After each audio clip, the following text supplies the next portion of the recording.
Good morning, Herbert. Yes, a very good morning to you, Chris and Regina. I'm coming to you live from Kasana-Luweero Diocese. You all understand that this diocese has been vacant since 2021 when His Grace Paul Semogedi was elevated to the Archbishop of Kampala. Now, in April this year, Apostolic Nuncio announced that the Pope had elected Reverend Msgr Lawrence Mukasa as the third bishop of Kasana-Luweero Diocese. So with me, I have Reverend Msgr Francis Xavier Mpanga, who has been the diocesan administrator of Kasana-Luweero Diocese for more than a year. We now want to understand how is the preparation for the consecration of the new bishop, who is going to be consecrated on the 5th of August, which is barely 2 weeks from now. Msgr, you are welcome with me to NTV, Morning at NTV. We would like to understand, what does it mean to have a bishop after more than a year? Good morning, viewers, and I bring you greetings from the Diocese of Kasana-Luweero. Actually, as I talk now, we are just a few days left to the consecration of our new bishop, by the names of Msgr Lawrence Mukasa.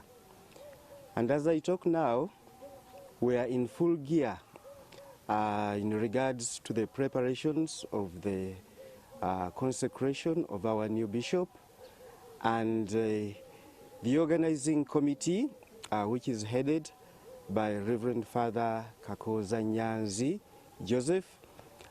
He's doing quite a good job in regard to all the preparations. All the committees are working very hard. We have several committees. We have the liturgy committee, we have the finance committee, we have the security committee, we have the construction committee, the catering committee, you name them.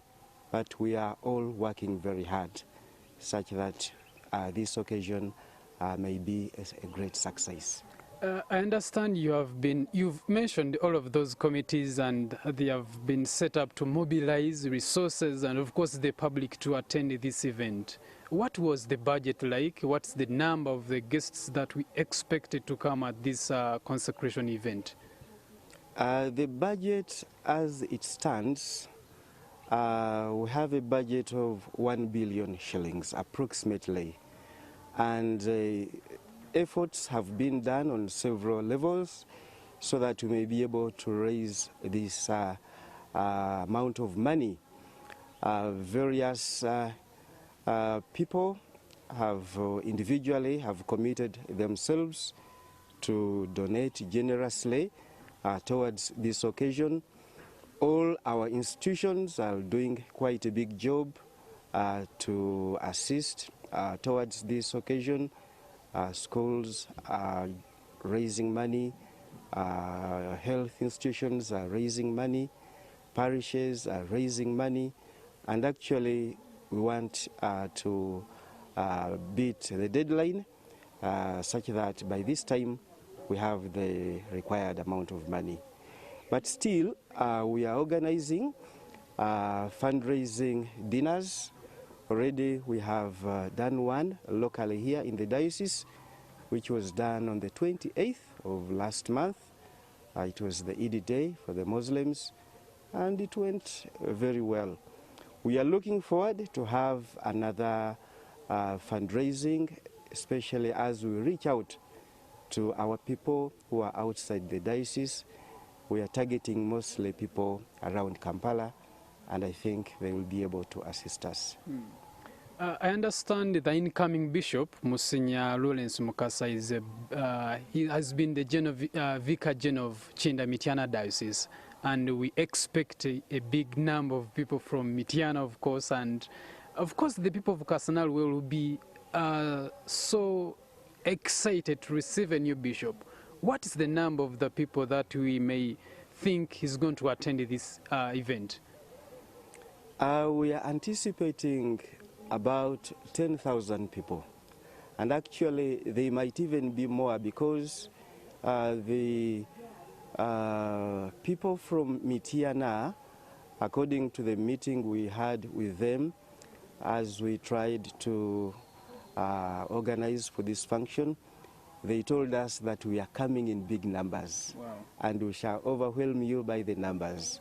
And we told them we shall be ready for you, but people will be actually many, about 10,000 people. And how is the mobilization so far in terms of resources? 1 billion shillings is not a small money that you can raise in just a few days. How much has been mobilized so far? Are there still more mobilization going on from people to maybe contribute? As I talk now, we are running out of time. But positively, I would say we've managed to reach half of our budget, approximately. But still, we appeal to all people of goodwill, individually, companies, schools, institutions, to continue contributing towards this function. And if you donate generously, definitely the occasion will be a great success. And what would you ask from the people of Kasana-Luweero, those who are maybe willing to contribute, but they do not have money in cash? Maybe are they allowed to bring their support in kind, maybe food and what have you? Yes, that has already been done, and actually over the last 1.5 years, when we've not had a bishop in the diocese, we've had 2 big functions in the diocese. First, when we are celebrating our Silver Jubilee, and also at the National Caritas Week, we mobilized our people to donate in kind, and they gave us a lot of food, which we were able to eat, and actually a lot of it remained. Even at this time, we have called upon all the people to donate in kind, those who have food, those who have cows to slaughter, so that they may be able to give them to us. We have barely 2 weeks to the event. What would you ask from the committees that are in the preparations? The committees, my humble request to all of you committee members is to be vigilant. Let us be focused, in line with our committees and in line with what we are supposed to do, so that we as the chief organizers, we may be able to make this occasion a wonderful success. You've been at the helm of this diocese for more than a year. What has it been like? It has been a wonderful experience to have. And actually, as I was talking to some people, they said we are used to this kind of situation. Each time we have a sede vacante situation where we have no bishop, but each time is different. It has its own challenges. But for the last 1.5 years, it has been a wonderful experience for me. First of all, positively, people have been so cooperative. The clergy, the laity, and all our stakeholders of the diocese. We've been working together, and nothing has stalled. We have been moving on very well. And we hope when the new bishop comes in, we shall even move on better. And as we wind, what are your last words to the people of Uganda, more especially those of Kasana-Luweero Diocese and Catholic Church fraternity? My humble request and word to the entire people of our country, I first of all appeal to you to pray for our bishop. That is the first task we have towards him. We pray for him so that God may give him the courage, the strength, and all the necessary resources he needs to fulfill his duties well. And then secondly, let us be cooperative. He's coming as a new person, a new face in our diocese.